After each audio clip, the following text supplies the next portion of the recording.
Star 9 న్యూస్కి స్వాగతం. ఇక డీటెయిల్స్ చూస్తే రాష్ట్ర వ్యాప్తంగా 19 జిల్లాలకు ఇంటిగ్రేటెడ్ స్కూల్ను మంజూరు చేసిన పెద్దపల్లి జిల్లా కేంద్రంలో మాత్రం ఇంటిగ్రేటెడ్ స్కూల్ మంజూరు చేయకపోవడాన్ని బీజేపీ సీనియర్ నేత కోటిముక్కుల సురేష్ రెడ్డి తప్పుపట్టారు. జిల్లా కేంద్రంలోని మంగళవారం బీజేపీ సీనియర్ నేత గొట్టెముక్కుల సురేష్ రెడ్డి తన నివాసంలో మీడియా సమావేశం ఏర్పాటు చేశారు. ఈ సందర్భంగా సురేష్ రెడ్డి మాట్లాడుతూ గత మాజీ ఎమ్మెల్యే సొంత సంస్థల చక్కదిద్దుకొని పనిలో పడ్డారు. కానీ పెద్దపల్లి ఓ మోడల్ స్కూల్ను కూడా తెప్పియలేకపోయారని ధ్వజమెత్తారు. ఈ ప్రభుత్వంలోనైనా ఇంటిగ్రేట్ స్కూల్ను ఎందుకు మంజూరు చేయించుకోలేకపోతున్నారని అన్నారు. మా ముఖ్యమంత్రి అంటూ పలు సందర్భాలలో పలుకులు పలికిన పెద్దపల్లి ప్రస్తుత ఎమ్మెల్యే ఎందుకు పెద్దపల్లికి ఒక ఇంటిగ్రేట్ స్కూల్ తెప్పియలేకపోయారని తనదైన శైలిలో ఘాటు విమర్శలు గుప్పించారు. అప్పుడు ఉన్నటువంటి ఎమ్మెల్యే గారు ఇప్పుడు ఉన్నటువంటి ఎమ్మెల్యే గారు ఏ విధమైనటువంటి ధోరణి వ్యవహరించిండ్రో మనం చూసినాం. తొడగొట్టుడు, నాలుకయ్యుడు, నువ్వు దొంగ అంటే నువ్వు దొంగ అనుడు, ఇవన్నీ కూడా జరిగినాయి. అంటే నేను ఎందుకు మెన్షన్ చేస్తున్నా అంటే వ్యక్తిగతంగా నాకు ఎవరితోని అది లేదు.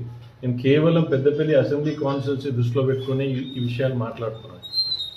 ఎందుకంటే ఇవాళ మీరు చూసిండ్రు ఏది పేపర్ల ఏది young India integrated residential schools అని ఇది ఒక 25,000 కోట్లతోటి వాళ్ళు ఒక ప్రణాళిక రచించి ఒక 19 కాన్స్టిట్యున్సీలలో దాన్ని వాళ్ళు 11వ తారీఖు శంకుస్థాపన చేస్తామని చెప్పేసి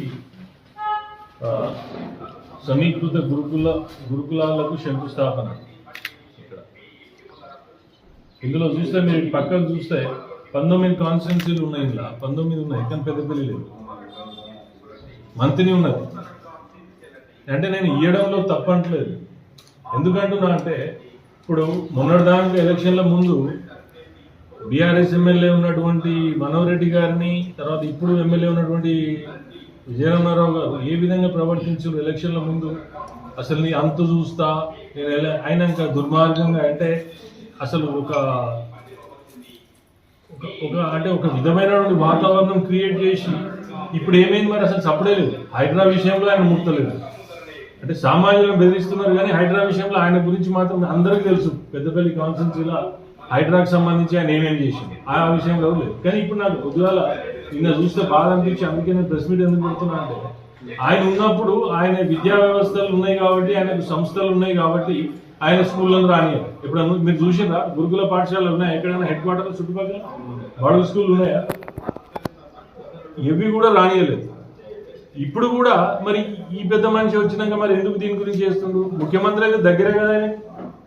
ఇప్పుడు మనకు తెలిసిన విషయమే, ప్లస్ ఆయన కూడా చాలా సందర్భాల్లో చెప్పిన విషయం ఏంటంటే ముఖ్యమంత్రి గారు మాకు చాలా దగ్గర, మేము ఎక్కడి నుంచో కలిసి పని చేసినాం, ఏదంటే అదైతే అని చెప్పే వాతావరణం అయితే ఇక్కడ క్రియేట్ చేసాం. మరి మీకు ముఖ్యమంత్రి గారు దగ్గర అయినప్పుడు పెద్దపల్లి విషయంలో మీరు అడగలేదా?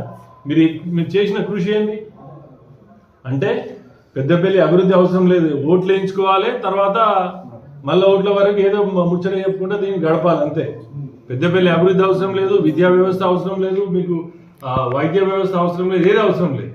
అంటే మీకు 25,000 కోట్లు పెట్టి దాదాపు అంటే బీసీ, ఎస్సీ, ఎస్టీ, మైనార్టీకి సంబంధించినటువంటి అన్ని విద్యా సంస్థలు ఒకటే కాంపౌండ్లో ఉండేటట్టు 20 నుంచి 25 ఎకరాలలో ఎస్టాబ్లిష్ చేస్తే మీకు ఇక్కడ 19 అంటే పెద్దపల్లికి మీరు ఏం చేసారు అంటే అంతకుముందు ఉన్న ఎమ్మెల్యేకేమో విద్యా సంస్థలు ఉంటాయి, ఆయనేమో రానియరు.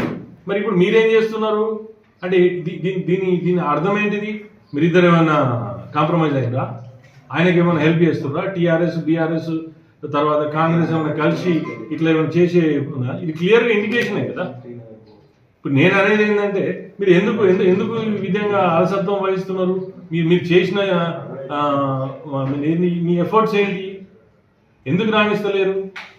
అంటే హెడ్ క్వార్టర్లు ఉండొద్దా? నేను క్వశ్చన్ చేసేది అది.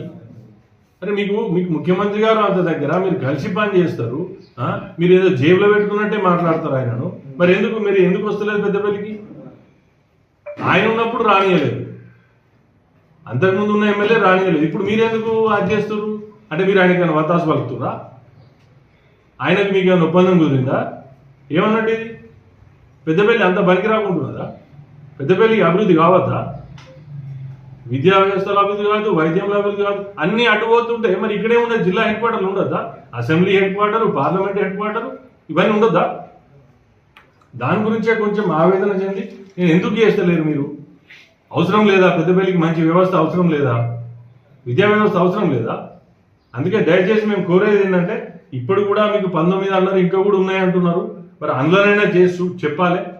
చెప్తే మా పెద్దపల్లి మేము వ్యక్తిగతంగా ఎవరి మీద మాకేం లేదు, కేవలం పెద్దపల్లి